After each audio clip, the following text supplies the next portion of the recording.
Hello, I'm Burton Hunter, John Burton Hunter III. I'm the grandson on my grandmother, Hazel Kidd, Hazel Olive Kidd O'Grady's side.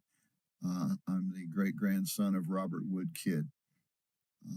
Her husband was Michael Earl O'Grady, and I know his father was Michael O'Grady. And my grandmother Hunter's father was James Filson of Lisbon, Ohio. And of course, my grandfather, Edwin Marcellus Hunter's dad, was John Burton Hunter, for whom my father and I, and eventually our son John IV, were named. So I'm going to leave you now. And when I first put this title, I put a question mark next to Robert Wood Kidd's name, but in reading it, I discovered a reference to someone speaking to the author, calling him Wood. So I'm 95% certain this is written in the handwriting of Robert Wood Kidd. And let me show you this. I'm going to let the cursor be visible as we need it here. But I'm going to show you page 1. Right here is the cursive. And you can enlarge that depending on how you're viewing it and test it for yourself. But there's software, as I showed you here, www.handwritingocr.com. You can log on into that. It's not cheap, but it's not expensive when you consider what you get. And I uploaded these 65 pages, and it translated it for me. I had some frustrations with Word and Microsoft Publisher, but I finally decided to use PowerPoint. That's what I'm using now, and this is the first page. One of the problems is the page numbering is not consistent, and rather than try to sort all that out now, I'm going to read this out loud to myself and to you, and it should help me when I edit the original PowerPoint, and I'll probably repost this once I get that done. So what I'm going to do now is turn off the camera completely so it will not be in the way. And I apologize in advance. I do not know at this stage how to pause this, so you're going to plow through, and if it's really bad, I'm going to put the cursor up here so I can edit it out.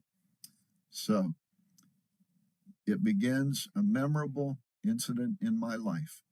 In February 1861, I was one of a large throng assembled to hear a distinguished citizen. A hastily built platform. I'm adjusting my seat so I can do this as smoothly as possible. A hastily built platform had been constructed. A rope encircled the same. I do want to mention that he lived on the Ohio side of the Ohio River, near Wheeling, West Virginia. He says a small bay of men stood inside the enclosure. When you see something like that, assume that it's had trouble reading a word and could probably be edited to make it read a little smoother.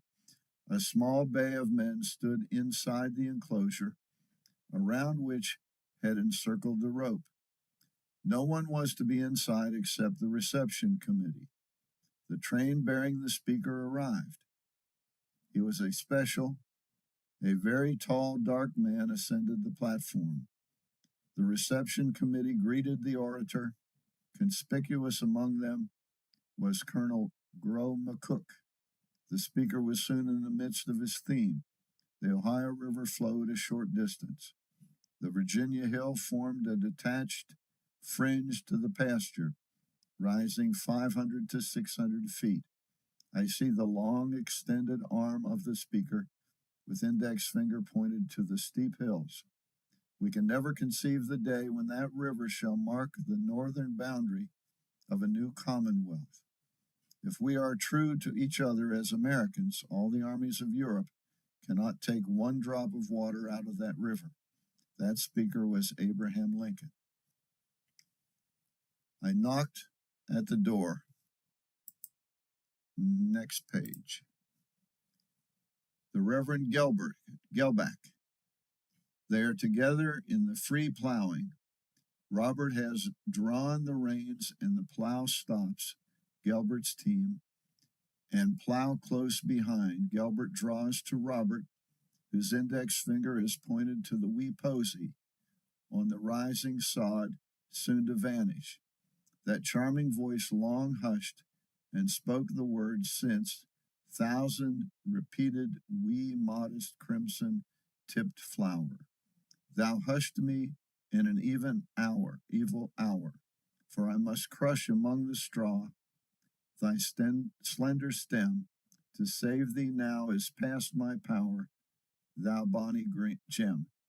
I'm going to go ahead and put my cursor out here in case I want to cut this out. But I think I'll explain now that he goes from talking about actual events in his life to poetry that he's read to his love of Robert Burns, and he'll be talking to someone who knew Mark Twain or Samuel Clemens. So I'm just going to read it, and you may have to replay a few things, but I'm going to preserve this if it's the last thing I do. So here we go. That charming voice long hushed and spoke the words since thousand repeated. Wee modest crimson tipped flower, thou hushed me in an evil hour, for I must crush among the straw thy slender stem. To save thee now is past my power, thou bonny gem. Such is the fate of rustic maid, sweet floweret of the rural shade, by love's simplicity betrayed, and guileless trust. Till she, like thee, all soil is laid low in the dust. Gelbert, his eyes fused with tears, placed his arms around Robert's neck. Robert, what you have recited has touched me more than anything I ever read in literature. Some day you will rank among the poets. The four horses felt no emotion, and that daisy passed out of sight. I think I understand it. Opened it about 3 inches and thrust in for my manuscript. I have a distinguished visitor from St. Louis, and I'm too busy to see you. Our paths will never converge. My conception of the Christian religion is it creates a spiritual world where those of low estate forgets the distinguishing differences that creates all of the world divergencies. Such a one fails to see the glaring maculations in our modern minister. 'Tis not in the licentious world. Some of our modern ministers will talk sympathetically, go right out, kick Lazarus from his gate, and make Lazarus poorer in spirit than he ever felt himself in purse. Know the truth, and the truth will make you free. 2 scenes in my life. In the year 1871, I stood in the home of possibly the most prominent man in the city of S. I will point out that if he was 21 in 1872, then he should be around 20 years old now, and was about 10 years when he saw and heard Lincoln on his train on its way to the inauguration in D.C. So down here, I held in my hand a petition. My mission to his house was to secure his signature. I worked in the mine, of course. He was president, and the other gentleman was present, a noted general of the Civil War, to whom I was introduced as one of his miners. The colonel took my petition. I think, said he, this is not needed. Our mine is safe. Colonel McBook, your mine is no more safe than was Avondale. 120 men and boys had perished.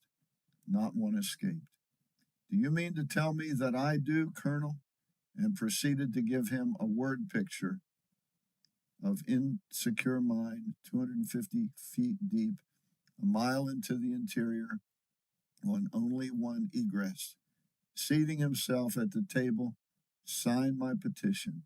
Colonel McBook personally was the most superb man I ever saw, a former law partner of Edwin M. Stanton, Lincoln's Secretary of War. Well, said McBook, I would not have one of our employees lose their life. Avondale was certainly a warning. Some 23 years ago, I went to Nevada to look after the interest of some wheeling men. Now, if he is writing this around 1928, then this is after the turn of the century. And he says, I was a young man, look after the interest of some wheeling men, most of whom have passed over. I was a young man of 55 who had never been farther west than the border of my own Ohio. As I rolled westward to the superb portable palaces we call railroad coaches, I received my first true vision of distance. A lady who shared my seat from Chicago to Davenport assured me time and space were mental illusions. No such thing. The nice way to encounter all sectarian or theological vagrants is to fall for them. I would as soon try right there in that railroad coach to remove the girl's appendix as detach her from illusions. It cost me $75 to put those wheels beneath me. Materialism is hard to detach. Sodaville, Nevada was not a mirage, though not much of a metropolis. A few scattered houses in an arid country. Personally, no, not a soul in the place that day I arrived. Tom Peppers was mentioned by David Wagner as the sole contact. To land in a new town, every stranger is an impressive experience. Tom was the sole personality, but there, who employed me to look after their wealth. But they casually mentioned Eugene Gwynn. He, Eugene, met me cordially. He was the man who had cared of the properties of these eastern capitalists, located 5 miles up the mountain slope from Sodaville. We entered the dining room of the town hotel. Its size surprised me. It's so large compared to Sodaville. It depended on patronage from Goldfarb, Tonopah, Rawhide, and other points. After a good meal, we started to camp 5 miles away, almost every rising higher. Our home was a shanty, desolation as far as the eye could see, peaks after peaks, and this was to be my future home. Was I homesick? Then, no. I am not subject to sickness. The next day, Eugene and I started to do assessment work, but that's another story, which I hope and wish he told. Wood, said Eugene, there it is, Wood, said Eugene, tomorrow we will go down to Artaville. Go down never meant so much to me. So we rigged the native wild horse to the little buckboard. Eugene never raised his foot from the brake, so I am making my second visit to Bob Stewart's hotel. I entered the dining room, seated myself on a table small Individual tables filled the room. A waitress politely asked me if I would mind to vacate for some other table. Oh no, all are same to me. My reason for asking you to change, this is Mr. Gerard's place, and he has eaten his meals here for many years at this table. Of course, I changed my seat near to where I could see this special patron, with many the dinner over. The tables are vacated, and yet Mr. Gerard has not appeared. I see a venerable man moving up the aisle, hang his hat and cane, in a pay leisurely seats himself. Soon the girl that asked me to vacate presently presents herself to wait on the aged man. I felt as if I had known the man all my life. My gaze is a kindly one. That girl waiting had all the manners one would find in the most exquisite hotel. The old man's smile was as gracious as 60 years ago. Here's a man worthwhile who has a soul untouched by time. An old master friend of mine once said to me, why did God not make health contagious instead of disease? I moved toward Mr. Gerard. I desired to get inoculated with his genial personality. I extended my hand. With a rush, out come his warm palm, no hesitancy. His was that look as if to say, if I can't recall, no, we've never met before. I've been in Sodaville but a few days. I am only incidentally intruding, nothing to give but friendship. Oh, yes, said he. That's better than gold. Yes, I have resided here for many, many years. You see, I came out here, sent by the government to run state and territorial lines, climb mountains, carry food and water, and incidentally fight Indians. I think we fought a good fight, performed good work, and am ready to risk. As I gazed on that venerable man, my respect raised to its highest attitude. That was my first and last interview. He must have reached 85 years by his appearance. 23 years have elapsed since that day. That image of that aged man lingers in my memory, and such is life. I spent about an hour in his company. Almost a quarter of a century has elapsed. That figure comes up before me at intervals through the days. Mr. Gerard, were you personally acquainted with Mark Twain? The old man showed his appreciation of humor, for he smiled audibly. Knew Sam Clemens? I should say I did. It seemed for a long time Mark would never be able to capitalize his storytelling proclivities. But he is, I understand, and that is Cinca, if you can hear her in the background. She thinks somebody has arrived. So to get back to this, but he is, I understand, esteemed one of the world's best yarn spinners. In my early days, the best American humorist was Artemus Ward, and I Clemens, I should say I did. It seemed for a long time Mark would never be able to capitalize his storytelling proclivities, but he is, I understand, esteemed one of the world's best yarn spinners. In my early days, the best American humorist was Artemus Ward, and I have the impression it was Artemus who first planted the funny German Clemens. I once heard a good one on Artemus. When a boy at school, the teacher offered a prize to the boy or girl who would produce the best verse or verses. So Artemus entered the race. He may not have landed the prize, but for whimsical humor, it certainly excelled and showed, as the saying goes, the boy is the deity of the man. And Artemus gives us the first picture of tree sitters. Uncle Simon, he clumb up a tree to see what he could see. Presently, Uncle John clumb up and squatted down by the, let's see, by the, and that doesn't fit, Memories of a Miner. In the year 1936, I'm sorry, In the year 1835, my father, with a group of associates, visited an island in one of the Scottish lochs or lakes. He was in his 20th year, an age when the mind is most romantic. Father worked in the mines near Edinburgh, and his associates were laddies from the mine. The story I'm about to relate is one of the many my memory recalls. Two boys working in the mines nearly 100 years ago. An occasional trip to historical spots certainly filled their lives with sunshine, which their toil in the mine precluded.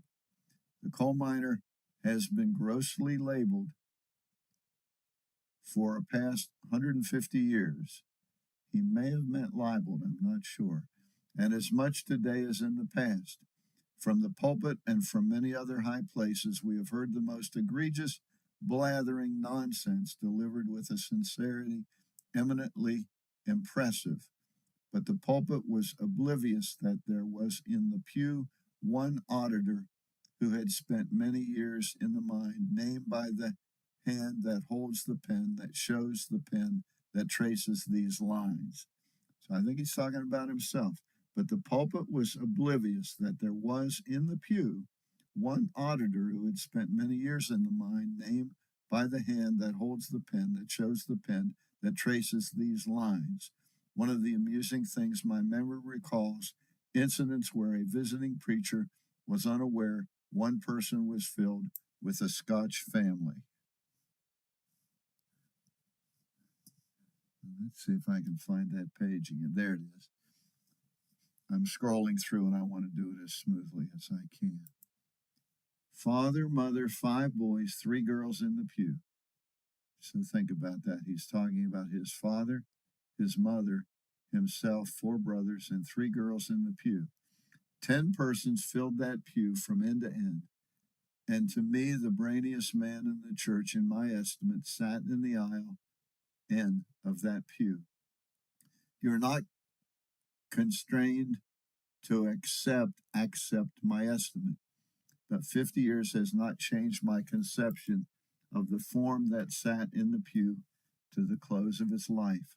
And as we say, when some visiting preachers happened to dispense the word and they would go to the mine for some fine lesson, I would glower at the calm, stern face of Father. Some of these pulpit yarns were the source of much merriment. The church we attended was not distinctly a coal digger community. No, far from it. I believe the town in which this church was a very important adjunct had as fine blood as any church in America. In the pew just in front of me sat the venerable son of the preacher who founded the church in 1812. This preacher had as one of his pupils, for this preacher taught a select school, one of the most distinguished men in America. I'm not sure who he's talking about. There it is. Edwin M. Stanton, of all the preachers who ever filled that pulpit, never spoke of miners in the time I have heard from some aristocrats' synagogues. The church is the place of all places. Inferiority complex should have no body. Men, and in my life have met no finer, grander, noble men than the Christian ministry. I have day after day, 6 days in the week, toiled in the mine, and when the holy Sabbath day found me in that pew, to me it is one of the most sacred memories. All the agnostics in the world can't move me. I was no time debating the immutable. But to our tale, on that island was an inn. It was called Burns Inn, of that group of men there.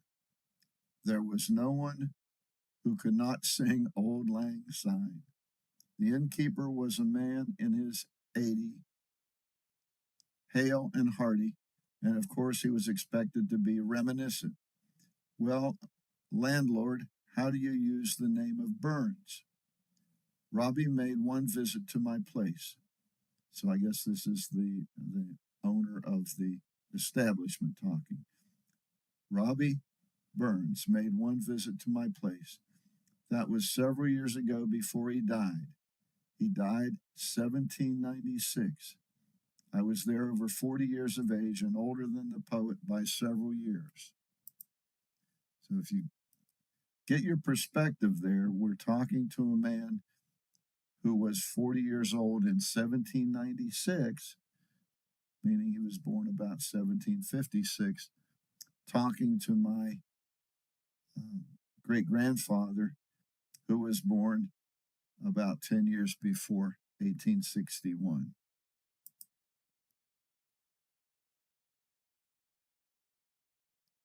So, yeah, there it is. So he's still talking. One day a man casually sauntered in my place, sat there in that corner, placed his feet under the table, removed his Scotch bonnet, revealing a graying shock of hair. Otherwise, his face was same as he appeared some 10 years earlier. I recognized my patron at once. I was aware from his manner he impressed me. He assumed to be unrecognized. Landlord, I'm here to partake of your hospitality. Well, what would you wish? Give me bread, cheese, and a cup of tea. All the while, his eyes were searching about the place. I soon plumped on the table a liberal quantity of bread and cheese and a cup of tea and a full glass of whiskey. He grasped a glass of liquid in both hands, raised his arms, rested his elbows on the table, looking through the amber-hued vessel long and earnestly. I expected from what I'd often heard to see him press the glass to his lips. Slowly he replaced glass and contents again on the table, turned his attention to the bread and cheese and tea. Landlord, have you a legal permit to traffic in this? Pointing to the glass. From all sources of information, I was found embarrassed. Landlord, I would be sad to harm you. I am sworn to see the law is not invaded. The man who ignores the law of the land for gain is an outcast. We have more to fear from within our walls than beyond the seas. We should not permit our beastly appetites to make us so impotent. The French or any invader to despoil our fair land, a drunken populace, is not to be depended on. Well, my honored, my loved, my much respected friend, I'm not presenting you this glass of whiskey for gain. I am charging you for bread, cheese, and tea. The whiskey is gratis. His face was a study. He was trying hard to be the excise man. I saw he knew I recognized him, and a change came over him. I saw in him one of the world's greatest poets, but he ignored the poet for the gauger or gauger. He sat there, his elbows resting on the table, his face buried in his hand. Landlord, evidently you have no permit for charging for these staples, while the liquor is a gratuity, is a subterfuge. Not at all, sir. I have a right to give away that's mine, and did think you would relish it. Ye can. The neighbor's anger at a plea, and is as mad Caesar. To commence the quarrel is the cheapest lawyer's fee, to taste the barrel. So Scotland's greatest poet, esteemed one of Scotland's greatest drunkards, left that glass of whiskey untouched. I quoted much of his poetry. He listened intently all the while the untouched liquor stood before us. He handed me the coin for the bread, cheese, and tea. Landlord, you can't escape justice through technicalities late or soon. You will be found deep drowned in Doon. A smile was on his face. Landlord, you are not a bad man, but you are in danger of becoming one. I must not be a party to your infringement of the law. I wish to you, and you get right, and I have, you will be a fool. I wish man to persist in doing wrong. You have a legal right to sell spirituous liquors. Get in touch with those who give you the permit. The government needs the revenue. The man who evades taxes is as much a traitor to the soldier as the soldier who goes to the enemy in the field. The nation whose people flow truth will survive. The perpetuity of over nation, probably our nation, is in the hands of the common people, not the rich and the highly educated, so-called, just such as you, and they must cease to vend what has not paid duty. Goodbye, landlord. I hope to see you again some day. Extending his hand, vanished from sight. That visit, the only one, lasted less than an hour. But from the moment he entered till the sound of his feet sounded on the doorstep, it was a vivid, tense meeting. Burns' personality outshone excelled his poetry. That, no doubt, not quite right. But, landlord, how did you know it was Burns? How did I know? Here is how I came to know, and the venerable man produced a well-worn copy of the Kilmarnock edition of the poet's work, with containing a wonder steel engraving of the poet's face. Why didn't you show it to him? Why didn't I show it to him? I had no contact with Burns the poet. I was dealing with Burns the excise man, and Prudence told me to keep out of prison. Oh, we will meet again soon. Then he will come to me as Bobby the poet, and will see him as his true self. For I know Scotland never produced a greater fun-loving man. I think the greatest with ever lived, said the old man as he fondly caressed the well-worn volume. This, said the old banker, was in 1795, 40 years ago. I am 5 years older than he. He passed away the next year, 1796. 37-year-old white. While I am spared, I ask as Bobby once did, why hath worth so short a date? While villains rapine gay with time. Bobby no doubt thought he would qualify for the ivory head ed class. No parting weighed me down like the death of Robert Burns. He deserves all the honors the world has tendered him, while the poor man's poet all bring tribute to his memory and his genius. Still over these scenes my memories wake, and fondly broods with miser care. Time their impressions deeper make, as streams their channels deeper wear. Burns. We have taken you on an excursion to the isle on the Scottish lake 96 years ago. We have given you, no doubt, a new glimpse of Scotland's famous poet. Why continue to write or speak of him as a base man? Get this, old innkeepers, must be innkeepers, vision of this paradoxical myth, real human conundrum, who made the world better than he found it, and his name will ever parallel with the English language, and will endure, we think, to the end of time.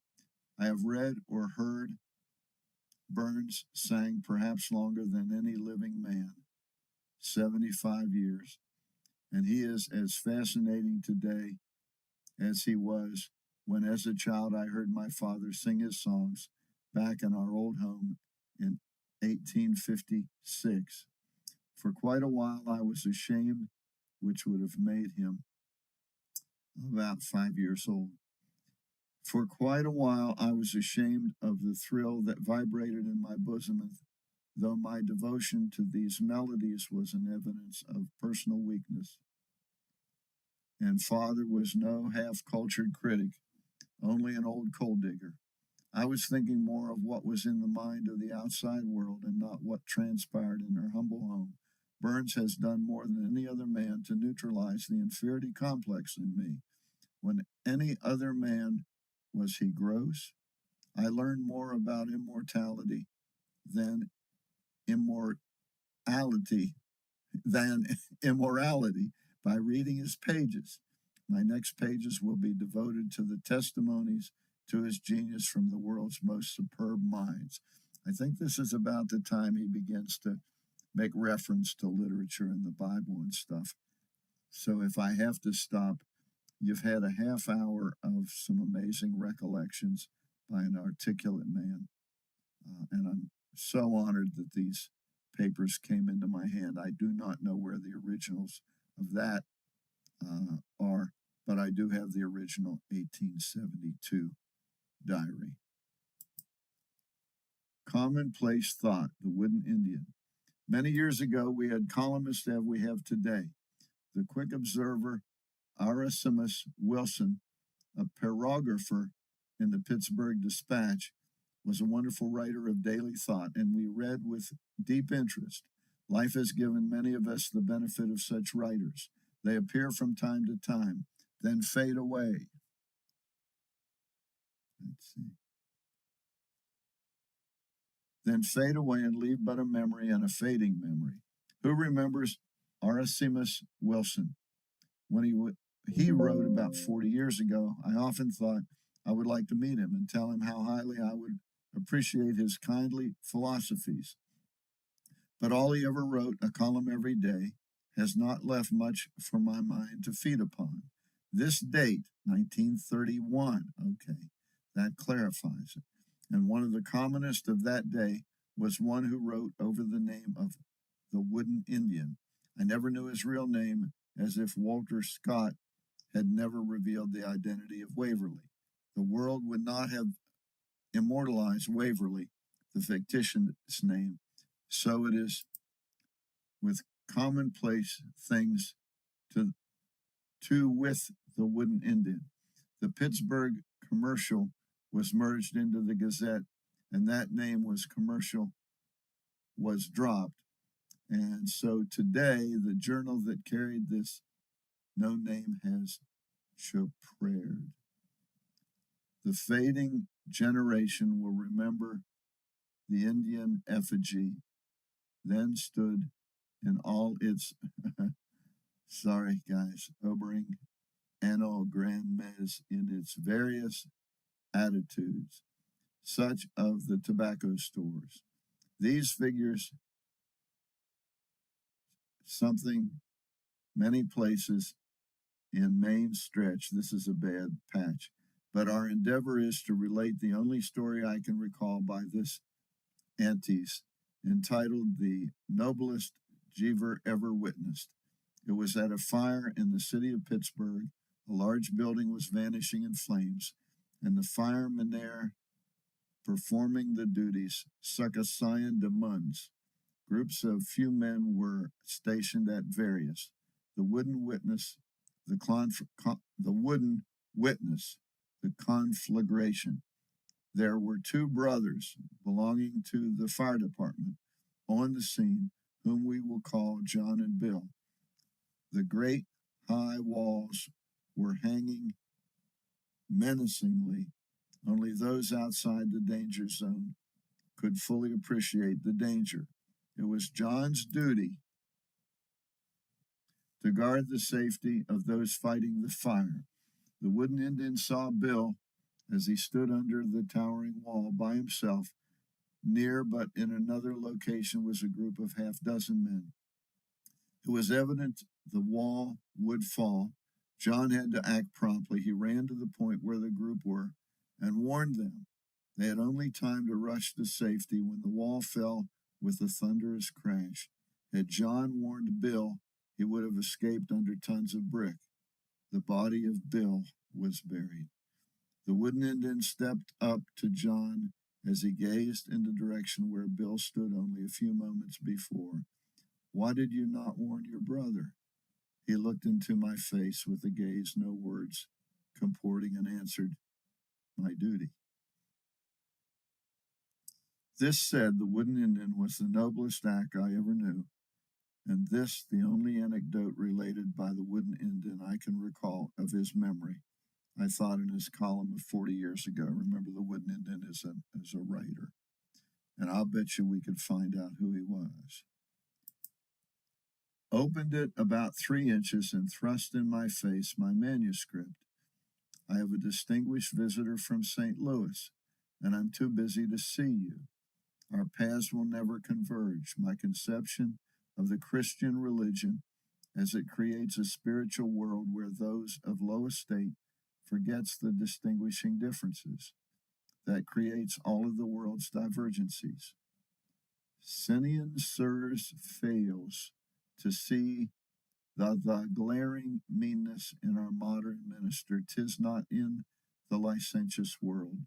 Some of our modern ministers will talk pathetically, go right out, kick Lazarus from his gate, and make Lazarus poorer in spirit than he ever felt himself. I believe that's a repeat, but I'm going to keep plugging away. William Cullen Bryant, in his dedicatory address of the Burns Monument in Central Park, New York City in 1859, on the 100th anniversary of the poet's birth, declared The Mountain Daisy the most beautiful poem written in all the time we refer to one who could write Thanatopsis.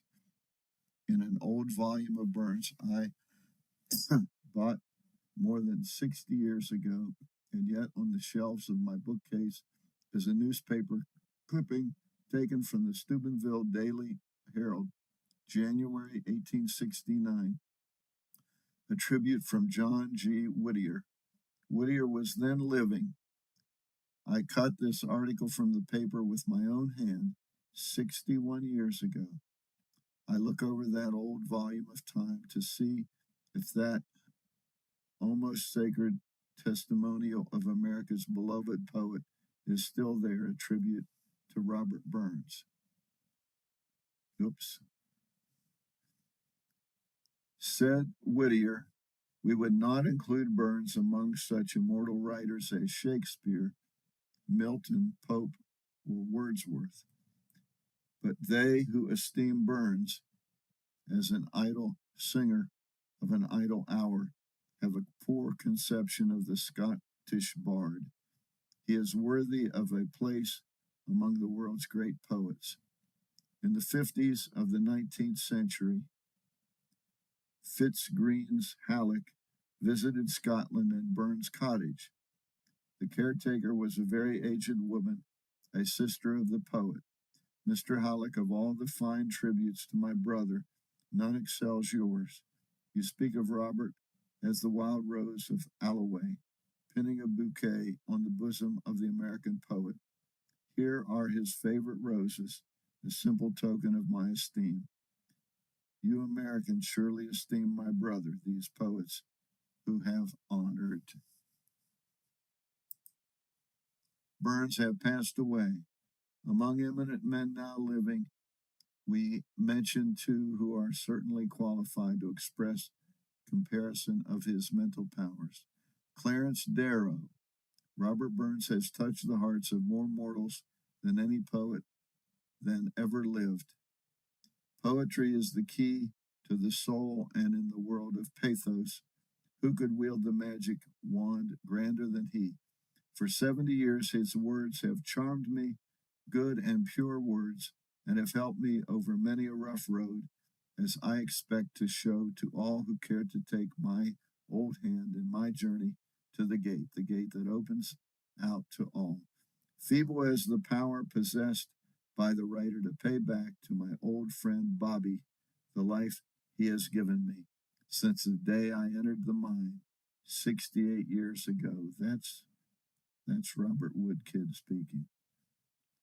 I laid down my mining tools after continuous toil for 65 years.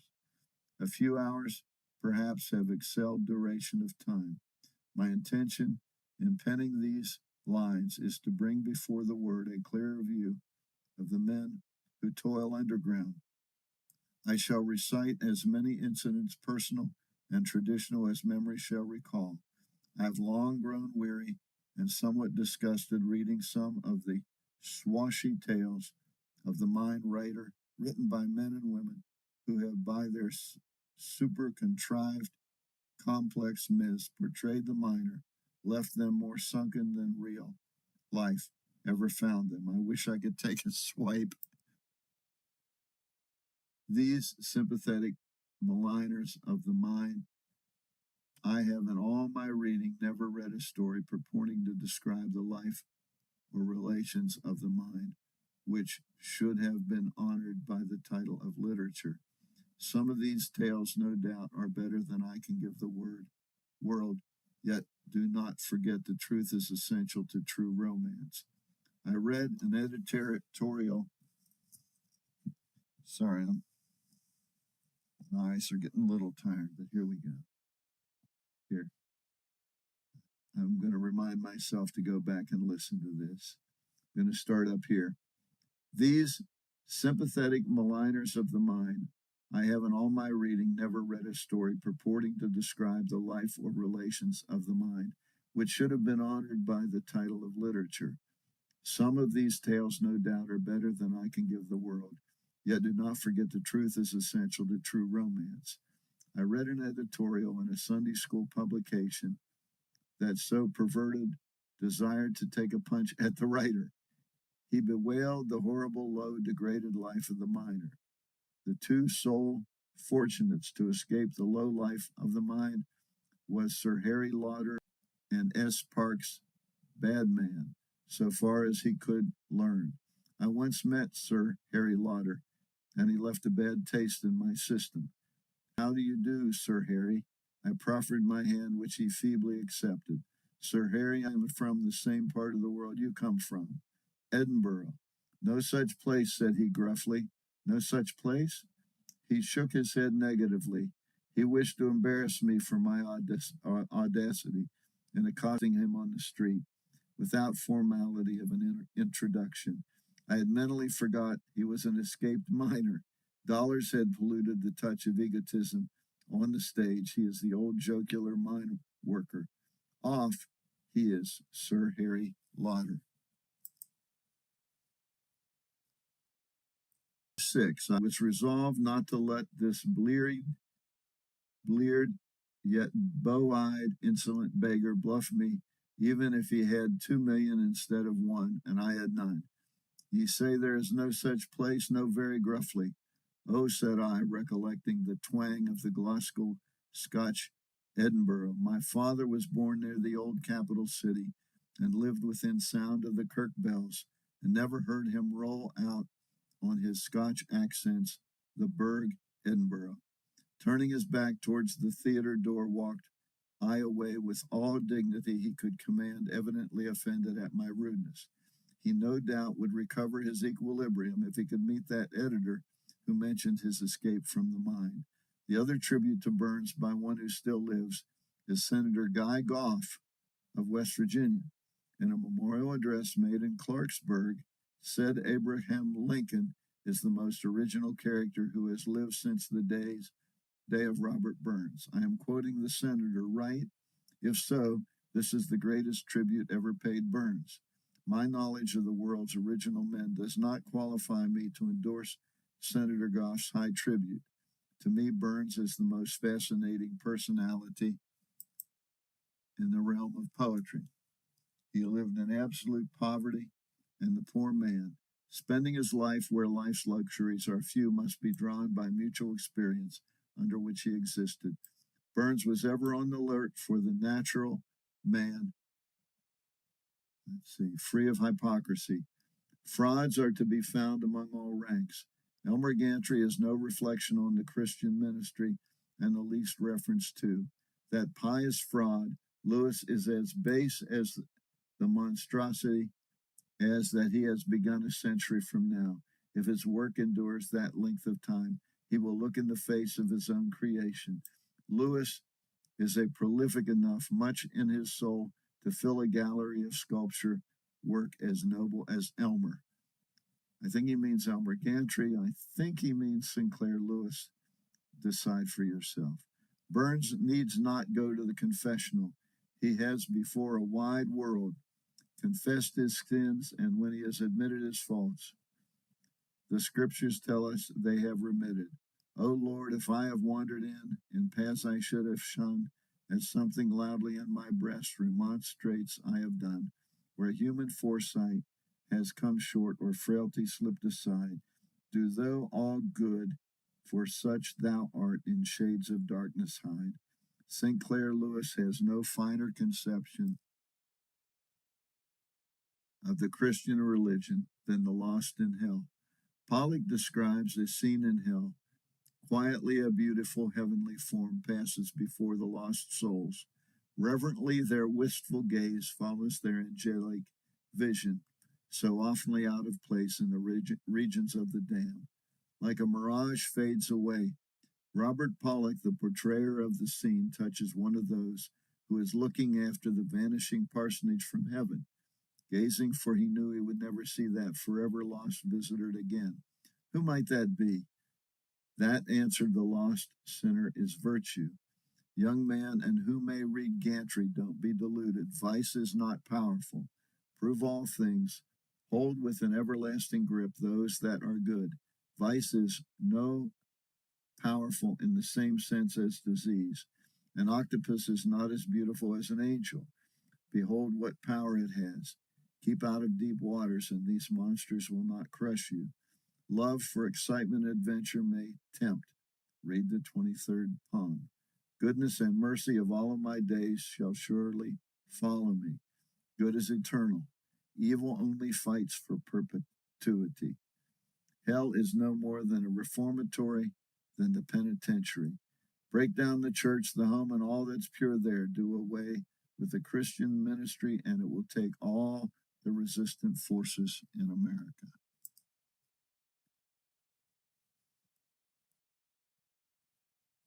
I don't know why I got 2 page 8s. To hold in check the deluge, and we will become as Sodom and Gomorrah of the gentries predominate. Lewis is not shocked at the perfidy of Elmer. They bunk together. Lewis's main thought is to fasten stigma on honorable men. Elmer's restoration is inconceivable to him. A great lawyer has said, there is one commandment of today was universally obeyed if it was universally obeyed, would redeem our country. And what would the redemption of our country imply? No idleness, no lack of clothing, no lack of food or fuel or money. 'Tis the poor of our land who create all, even the gold of the rich. The rich man in America, in the 90 years of his life, by his own physical endeavor, has not created enough food to feed a good, vigorous body. Thou shalt not bear false witness. Confess thy sins, and God will pardon you your transgressions. Is there anything obscure in that statement? 'Tis the scriptures, and I have heard this for 70 years, and 'tis true. And my observation has told me there is a difference between he who confesses and he who does not. Gantry or Gentry is a putrid book, the drippings of a putrid soul. No good man would wish to depart from this world and leave behind him such a lost soul. Only the Master could say, Woman, where are the accusers? No man, Lord, neither do I go and sin no more. I wonder if that woman did not occasionally meet some of those men who desired to stone her that day. I've never heard that version of the event. These men are not authorities, and their views are no more essential than Sinclair Lewis. Perhaps Elmer is not as vile as his delineator. Then scan your brother man, gentler your sestric woman. Though they may gang a knowing wrong, to slip aside is human. Burns revealed himself in his poetry more fully than any poet ever lived. He's in a field alone. The confessional held no lines on him, and his lamentable admissions leave no prostration in any ecclesiastical presence. 70 years of contact has not staled him in my heart, and no other poet, prose or poetical. Can I say this over and over again? I can repeat the above lines. The author of Gantry has deplorably missed the true view of life, and if in his book survives 100 years, which I will not, no one will see any characters save the perfidious minstrel and the author.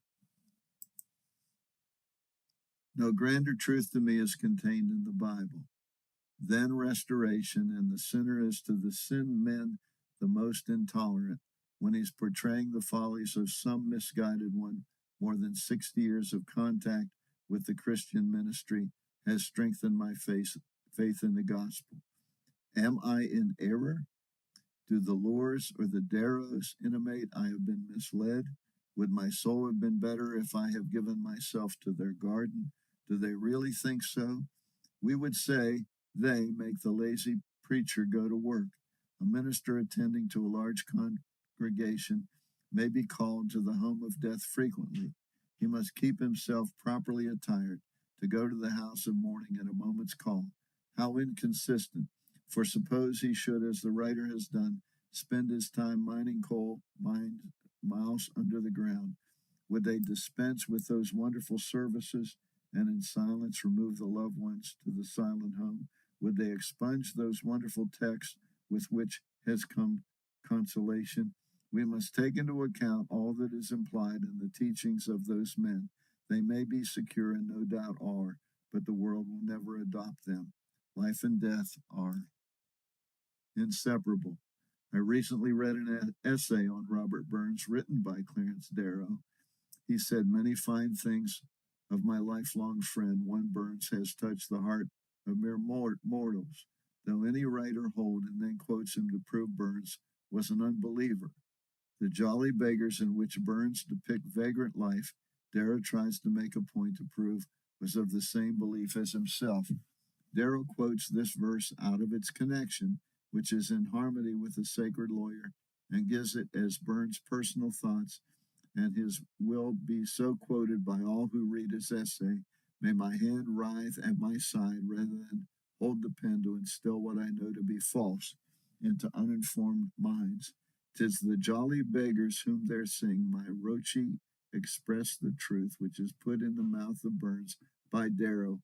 A master of eloquence knows better, so we quote from the jolly beggars, a fay for those by law protected, duty's a glorious feast.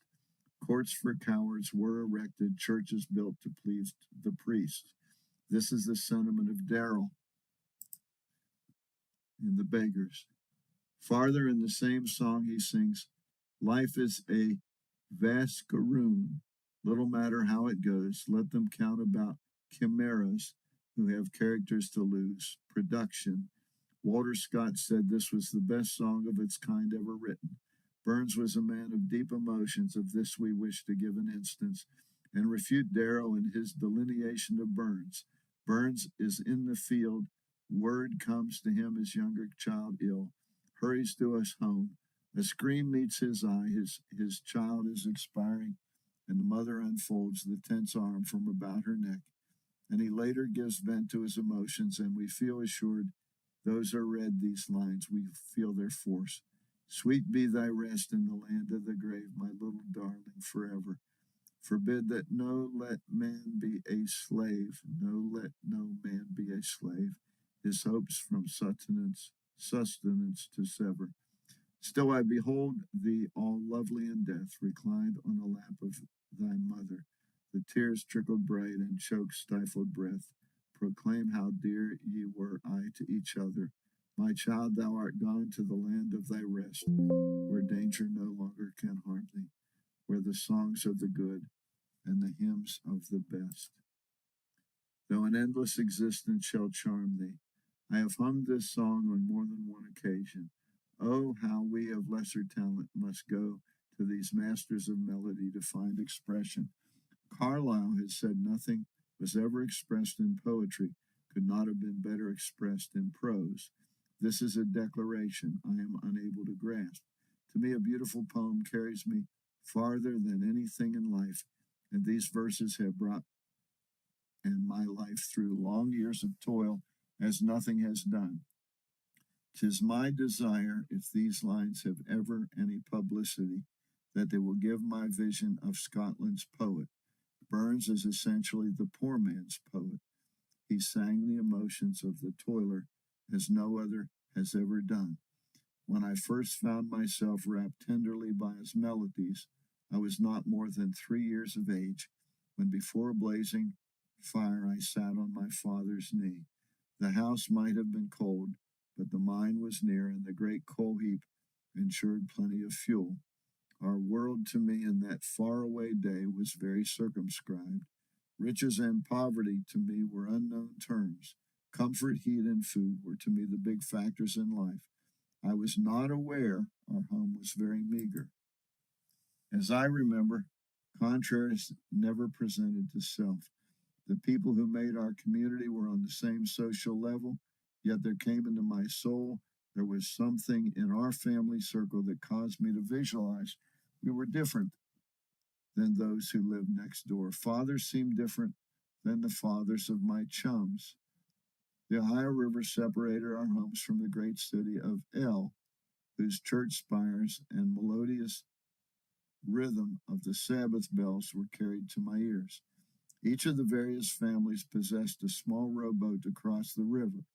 The owner of a great ocean steamer could not be more proud of their boat than us juveniles of our various skiffs. I still remember the pride that swelled in me as I tumbled in the family boat for a trip to the city. My older brother was my gondolier, my oarsman. Every Saturday night this trip was made for the express purpose to get his copy of Harper's Weekly. This was in 1857. So if I understand it, Robert Wood Kidd was probably about 7. Harper was, in my opinion, the best publication in the world in that day. The original Harpers were a noble group of men, Harper and Brothers. Once,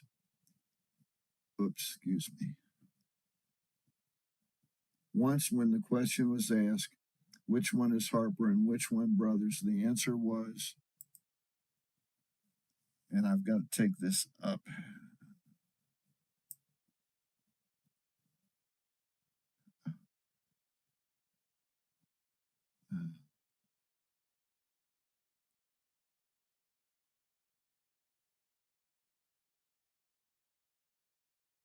I'm so sorry.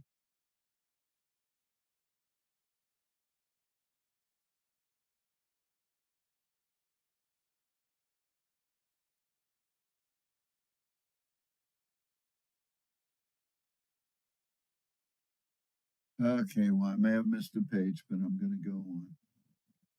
Anyone is Harper and the rest is two brothers, so I guess I've got it. I never knew which then given names. I read this paper, or rather its pictures, from my 4th year, meaning when he was 4 years of age, till middle life and to the time George Harvey spoiled it when he changed its name to Harper's Weekly and the adopted child died.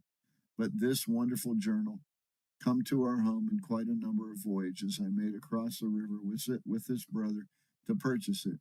He worked with father in the mine, which was located high up the hillside, hundreds of feet, coal conveyed down the incline, one car ascending and the other descending, the full car drawing the loaded to the top of the hill. So when my brother's day's work was done, darkness was coming on, and our voyage across the river was taken after darkness was on the water. When we reached the market wharf and securely changed to the stone pier, and I think he meant chained to the stone pier, I put in the sterns of the boat while John hurried up Market Street to the news store of old men. Of course, we need to look up and figure out who John was. Old man Clendenning. Harper's was an 8-page paper, illustrations on one side, reading matter on the other. To make the paper serviceable, John would, with darning needle, twine sew up the center, cutting the leaves. This made it a magazine form, making it convenient for perusal. 60 years ago, all daily or weekly periodicals was in that form. Advertisements had their exclusive sections. Harper's was wonderfully illustrated for those times. Nothing has come in existence which the way has thrilled me like Harper in the late 50s and early 60s with their history-making events. Memory yet holds the picture of the sepoy being blown from the mouth of the cannon by the British in 1857. The unobstructed cannon in the foreground, then the long range of guns as they receded in the distance, I see as vividly as if yesterday. The poor fellow with arms tied behind his back to the cannon, looking over his shoulder into the face of the man, removing the red-hot rod to ignore the powder, so near to death. Then, as a child, I imagined myself that man, and through my life I have tried to feel another's woe. I think I would resented being the executioners. In the teachings of Christ, we are made to know, too, better to be wronged than in such wrong, misguided minds can conceive the idea to be cruel, bitter and cruel. My treachery and not one other is an evidence of superiority. I don't like that man, said a nephew. He is a good church man, but he is a fraud ready to get money by hook or crook. I never see him in church, but gives me a chill. Don't waste time in analyzing such a man. You might pray for him. Lewis wasted too much time on Ganther. Worth it. Poor miserable dung heap of deceit. I would not wish to say my prayers and lie down with him to slumber. Ganther and Lewis, only one physic there is virtue in the world. I am thinking on that poor Sepe standing at the mouth of that cannon. That scene is portrayed by the artist. The powder ball and waiting are yet in the queer form of the condemned man is intact. 70 years have passed away since that cannon formed in the air, and our imagination yet recalls the picture. I see in Harper's the picture of the fall of Delhi, and those original pictures pass before me.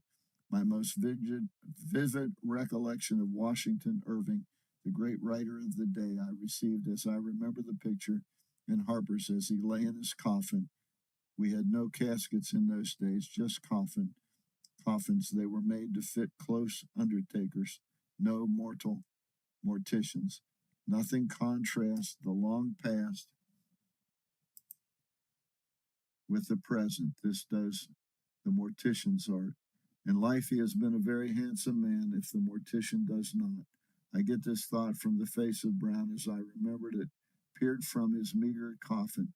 In another picture, the trial of John Brown in that Virginia could come 76 years ago. Brown is lying on a couch, a strange and noble character. For the arts of his soul, they hung his body on the gallows, but that soul goes marching on in another picture. 'Tis the face of Abraham Lincoln. My father was a lover of good literature. He would detect the unholy odor of Lewis and Gantry on the first page. He never said he read a book that does not have an introduction or preface. Thus the author can give a glimpse of what the pages contain, and in miniature the author can give a glimpse of his own soul. No man ever wrote a book with an introduction that he did not feel he was infusing into that volume his most tender emotions. Will anyone ever read these words other than he whose old fingers penned these lines? Will it ever have the attention given a Franklin biography, or will it be consigned to the flames? It is a grand, though God's omniscient eyes scan the una. I just want to pause. He's asking there, are we ever going to read this? And I'm doing it, and I'm happy to do it. Universe. And though I'm writing what will meet his okay, Clarence Darrow, in his essay on Burns, says Burns never founded a public library. He desired to give out the thought that Burns exercised small social contact. Wrong. He established a library in his home in Dumfries. People contributed from their private libraries as many books as they could spare at an official gathering of the Library Association. It was suggested some of a sentiment be written, which suggestion was adopted, easy to suggest, hard to perform, yet Burns, the most likely to produce the request, wrote, "Here is to him that would read, here is to him that would write. None hath the truth to fear, save those whom the truth will indict." In his acts, Burns oft fell short in the product of his pen he usually qualified. We think few could have produced this sentiment in better form, and such fine expressions deserve preservation. We have been informed this sentiment in Burns' handwriting graced the walls of the Dumfries Library. Reader, would you not wish to have that wall decoration in your private collection today? I would. I would treasure it as fondly as the British soldier who, held captive by the French of the English Channel coast, constructed a frail boat to reach his English home, where white cliffs he could discern. He stands in the presence of the great soldier. Young man, wouldst thou that manual press? Surely you wish to see your lass. I have no sweetheart, said the lad. I want to see my mother, and so there shall Napoleon said. He gave the tar a piece of gold and had him shipped to England. Old Shar Tar was often sorely pressed to find a dinner plain but hearty, yet never parted with the coin of Bonaparte. So I will treasure such a memento of Robert Burns. One more picture from Harbor. I read that quick, but when I read it before, it was very meaningful to me, so you may want to read it yourself. One more picture from Harper's Weekly. 'Tis the vintage of 1860. 'Tis my first glimpse of the face of Abraham Lincoln. My father looked at it long and intently, a marvelous countenance, the strangest eye I ever saw, seems looking into space, far past all near object. That eye seems to visualize what is in store. I'm sitting on my father's lap, looking at that face, the subject of his comment, and the personality on which the eye of the world is centered. I think 'tis Tennyson who says, I am a part of all that has been, a profound thought, and we may add that I am a part of all that is to be. No one live it to himself or do to himself, and when we try to live selfishly, we are allowing ourselves to fool ourselves. After Lincoln received the nomination for the presidency, a committee was appointed to notify him at his Springfield home. The chairman of this committee was Colonel McClure, an editor of a Philadelphia paper. To use the words of McClure, when I stood in the presence of that tall, gaunt man with deep, seemingly unexpressionless eye, and as I held in my mind the conflicting thoughts, when the agitation which was threatening the life of our nation, and how much depended on him who would sit in the presidential chair for the next 4 years, my heart sank with him. Here was an untried man, a man untested. Lincoln gazed at me with unwavering eyes, and now, after the lapse of years, my memory recalls that day in his home when I carried to him in a formal way that he was now the choice of the American people. I must have conveyed in his mind the thoughts passing through my own. Little did I imagine the depth of the mind before me, and I can never fathom the depth of that soul as he must have seen before in his very eyes. Ah, Colonel McClure, you are trying like Polonius Gash as they play on me, but you're an amateur. Only God knows the depth of my own soul. Did you ever have some such person read you and cause you to smile and say the big McClure and the little Lincoln? Lincoln's sense of humor never revealed. The never must much he must have felt on that day. He and McClure first much Burns was less conscious of his poverty, as every poor man is King George, Prince of Wales, and Andy Millen are not conscious of penury. This is where the needle eye and the camel seem at variance. I am not required to prove to anyone there is a heaven.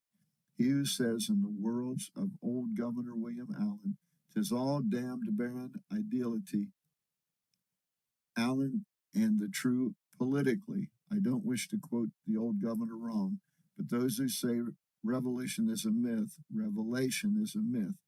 a barren ideality, leave them to their belief just as they were 2,000 years ago. Some believe, some mocked of this, though the thought did not origin with me. Oh, it unfolds a world of temptation to me more beautiful to me than words can portray. I am unable to construct my belief in the same way. This something that comes to me, my lungs function in inhaling the fresh air or the sunshine that drives away the darkness.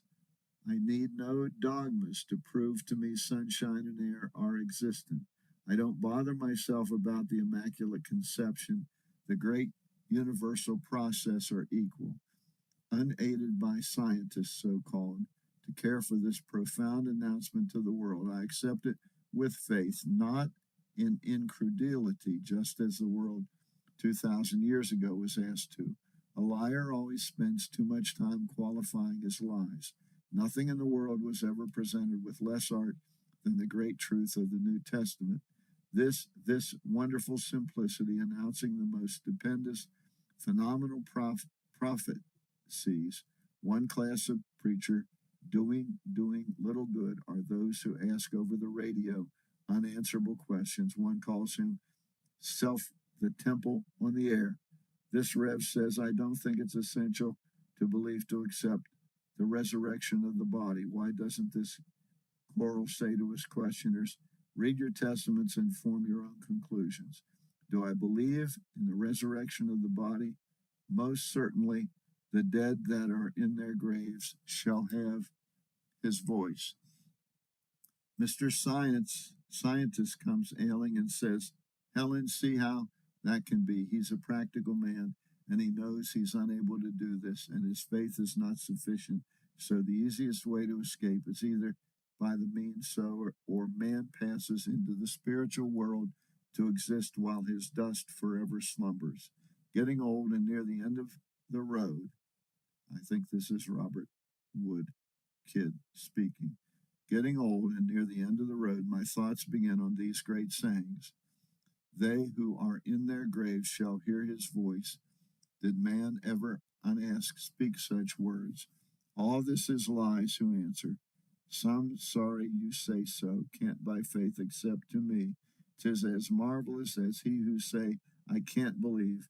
When I meet a person who denies these scriptures, feel as if relationship were severed. So I'm supposed to be recording my autobiography. And where these thoughts enter as you read this, perhaps poorly constructed written lines of this, you will discover my life is largely in the mental world. When one tells me they don't believe in the resurrection, I have no debate with them. And when I say all of my thoughts are mental and not corporeal, I think he means corporeal, I am perhaps sustaining them rather than my own interpretation. One of the most beloved of all Scottish ministers was Robert Murray McCheyne. One of his hearers said to him, Mr. McCheyne, you amaze me on your originality. When will you run dry? Ah, I first heard you. I thought you had a few well-prepared sermons, which when exhausted would render you insipid. So when I heard you, I'm concluding you are far from being exhausted. I shall never run dry. I never explain the Bible, only interpret it. When Jesus said, they that are in their graves shall hear his voice, he has no one to explain that great heaven. Just believe it. Unbelievers shall go to hell and say some, this is diabolical. Go to hell for refusing to believe? What greater honor can one bestow on a friend than believe in him? When you cease to believe in him, you cease to be his friend. This honor, this trust and belief in Jesus is the highest tribute man can bestow. He's not going to compel you to believe, but if by some mysterious chance you do believe, it will illuminate your eternity. On this frail, uncertain state, many moments of eternal wait. This is Burns. I've never been able to get away from these thoughts. They have followed closer than my shadow. The Master spoke as never man spoke. Man has his limitation, and they seem close to him. To so few fame and power come so easy. The great living must strive with all their power and attain such a small degree of success. Jesus' claim to our thoughts is that he was successful in the sense many we know have seemingly to reap reward in acquiring material gain. One sentence he has uttered has held my thoughts for many years. In this, heaven and earth will pass away, my words will never pass away. Over the main entrance of every house of public worship, these words should be carved in marble, for this sentence seems, in my opinion, the greatest challenge in prophecy. Read all his promises. Think how they hold your existence, and remember, he has pledged his words to fulfill them. So we go back to the poet's words. On this frail, uncertain state, many moments of eternal wait, I can't think of myself and not include him in every thought. Such men as Darrell and Lewis seem to esteem him as a myth. I cannot over-magnify him, yet these men and the school to which they belong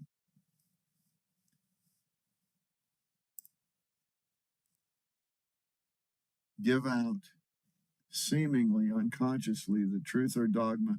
People like I have been perverted by these preachers and seduced into believing lies, and they alone live in a realm of supreme truth, and they have a supreme feeling of tenderness for such victims of error.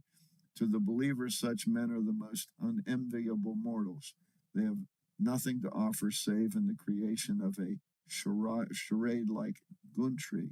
One of the punishments of ancient Rome was to tie a live man to the body of a dead one.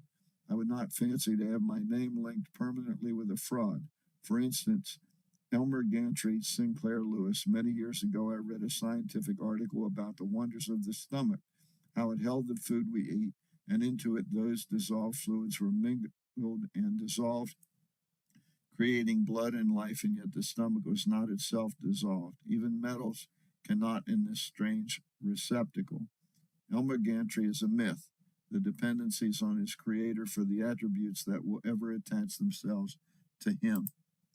Poor Sinclair, his hero, is a phantom, but Lewis has a soul with all the elements he would infuse into this unreal character who would not rather be charmed to a corpse. A putrid soul can be the channel through which seem any dissolved elements flow. When Tom Paine died, an admirer living in England announced he would go to America to inter the remains and take them back to England for burial. Byron wrote, "In digging up your bones, Tom Paine, Will Cobbett has done well. You visited him on earth again, he'll visit you in hell."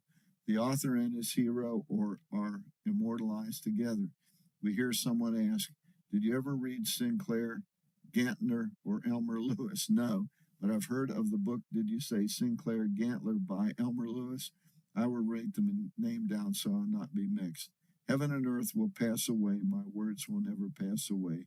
The dead that are in their graves shall hear his voice, believing these words, not what I comprehend. They are far beyond my ken. I accept them, for he who spoke them said, I am the truth, and I know the truth, and the truth will make you free. Every inducement to believe and none to reject in believing I would not wish to spurn, stir into even the empty void of me, even to win the Nobel Prize.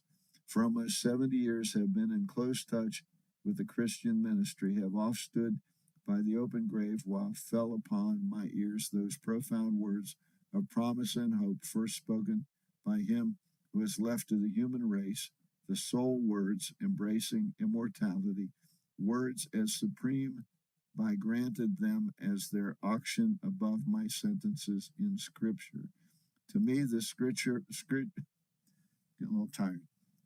To me, the Christian faith is the sublimest heights to which man can ascend. All other thoughts are subordinate and mold into the form all other angels. Few are they who profess this faith, use their profession as a subterfuge.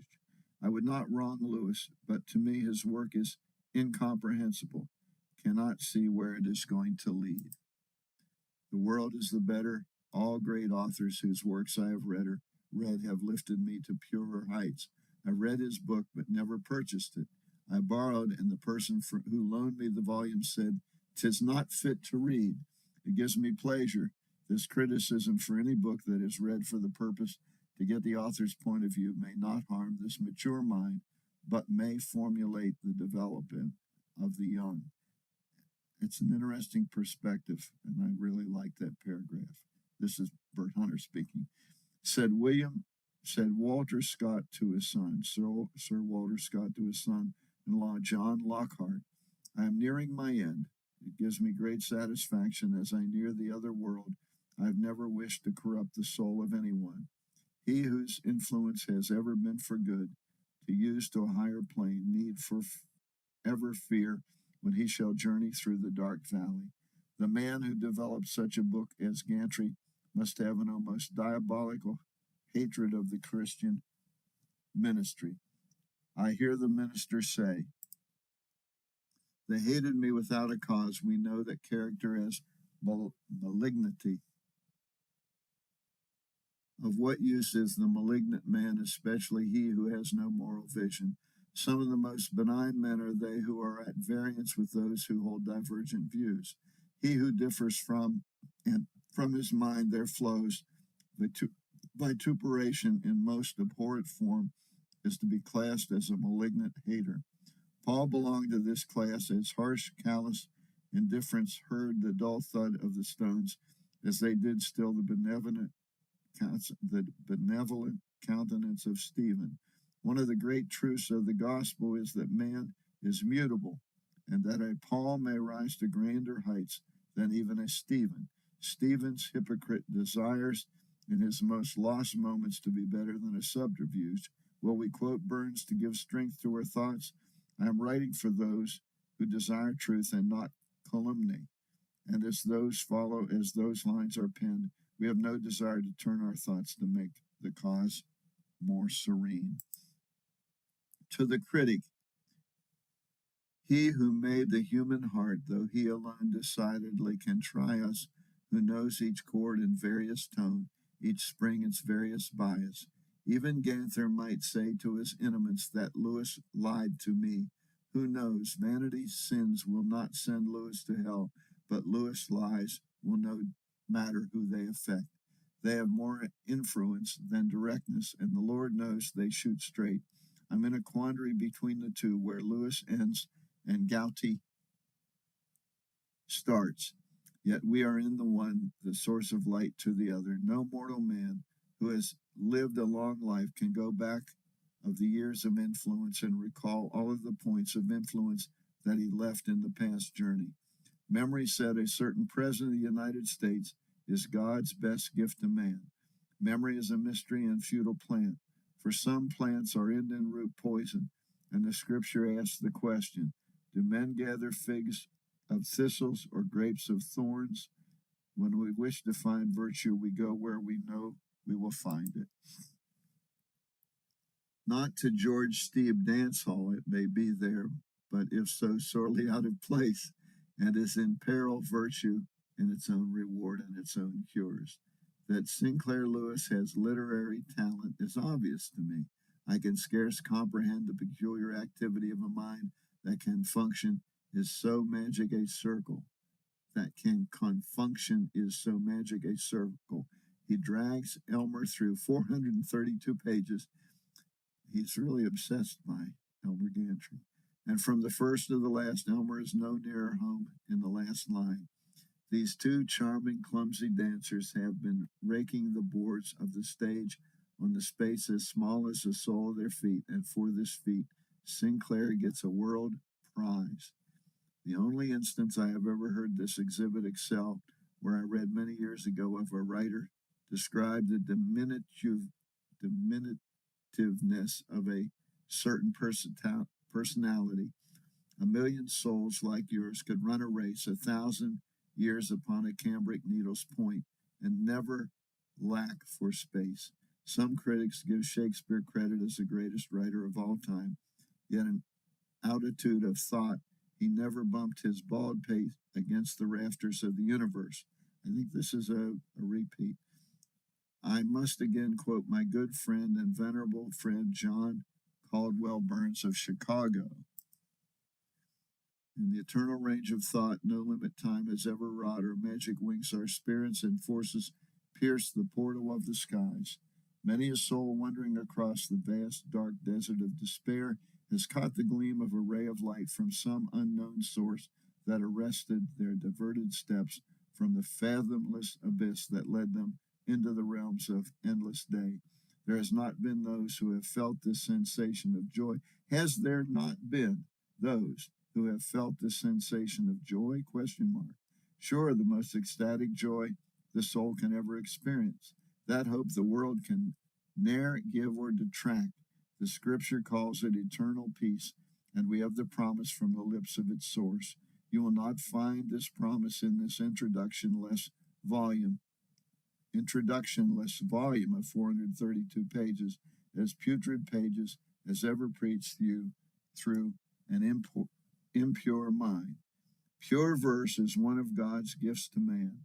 I know some hymns that have crowned their authors with honor for all time. I never heard these sung, but the image of the authors rides before me, and to be the medium that has given the world one of these wonderful inspirations. Someone has said coronation will be the grand anthem that will be sung in heaven when all the saints will be gathered home. I went to be there and hear it, don't you? I hope Sinclair and Elmer will see the evil of their ways and hear it too. But to be the author of one of these great hymns or poems, did you once hear the Lord's My Shepherd sung with pathos and forth, or just as I mentioned this hymn, for I know its origin? The authoress was Charlotte Elliott. I think her hymn has been translated into Sinclair's pictured book, where all who find a place are like those whom Dante wrote, left hope behind when the leaves enfolded them. Robert Haldane, about 1840, was a student at Geneva. He was a brilliant young man of fine personality, full of life and vivacity, fond of good company, we say, good company with an emphasis on the word good, just such. Good company, as Burns depicts in The Cottars. Saturday night, when I know Bobby felt serenity at home with his father and his mother and brother and sisters. There in that home we have a vision of the Holy Trinity, where 1 and 3 and 3 and 1 is seen, where bowing down to heaven's eternal King. The saint, the husband, and the father praise. Carlyle had the art to handle such as apes drawing aside the curtains and peering into the Holy of Holies. In one line, seeing us all like Lewis in his offspring Ganthier. I once saw the skeleton of a boy, brain without a brain, said to be the sole epitaph of its kind on record. I once read John Stuart Mill was the greatest example of precocity ever known. Can we measure the sourness between Mill at the age of 8 and this strange piece of life without this wonderful organ, the center of the mind? If I wished to draw a parallel, I would draw one between Ganthier and almost any good book I ever read, notably Bunyan.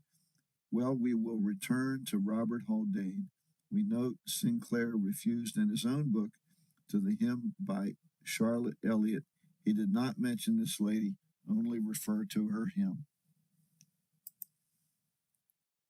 Just as Jane, without one plea, there was in Geneva a British colony, and Haldane was asked to join this group. As in all times, there was a strong mixture of agnosticism. Robert Haldane was a sincere Christian, a man of immense wealth, and all which means to the pure man, and one who can enjoy life as a Christian. The base man knows no much of the joys of Christian experience than the appears it looks like into the holy place, and the tabernacle of the Lord can define the symbolism it sees within the Holy of Holies. One Robert Haldane had come under the observation of these people who made up the English group in Geneva, and many were the invitations to join them. Haldane was not averse to assembling with them, for it was one who was not afraid of unsanctified people. He was informed every member of the colony had the privilege of choosing their own favorite book. He informed them this was a fine and dear privilege, and he would join them. So Robert Haldane found himself mingling with gay group. Every member with their favorite author. Among this brilliant assemblage was Charlotte Elliott.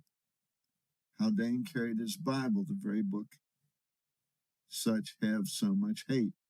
There was no finer scholar or brilliant reader than he. None looked more than the man. Few interpreters of the Bible had a finer audience.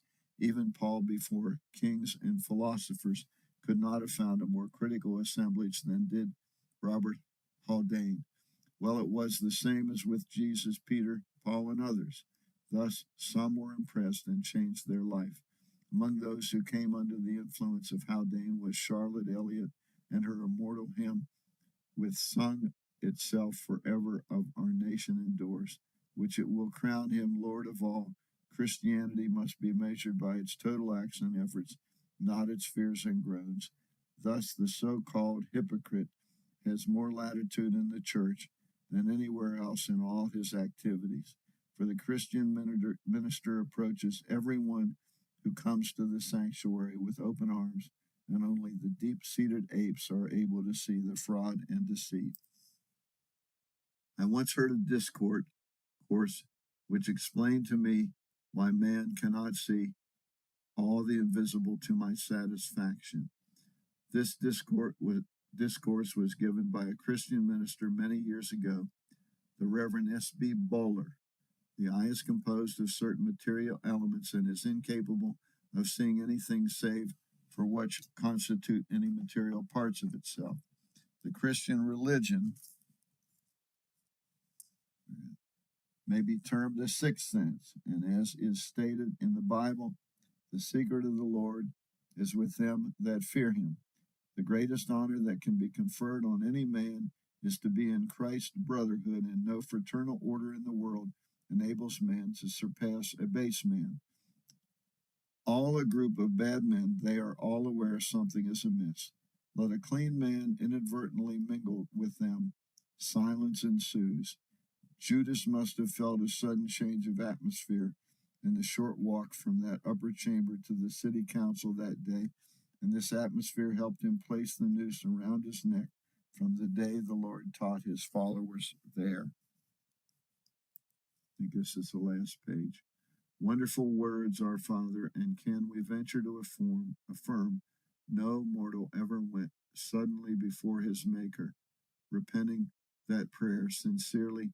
I am captain of my soul, sang an American who signed his commission. One thing responsibility I will not assume. Beyond a certain sphere, the responsibility for the soul of another, to a certain point, that responsibility is imperative.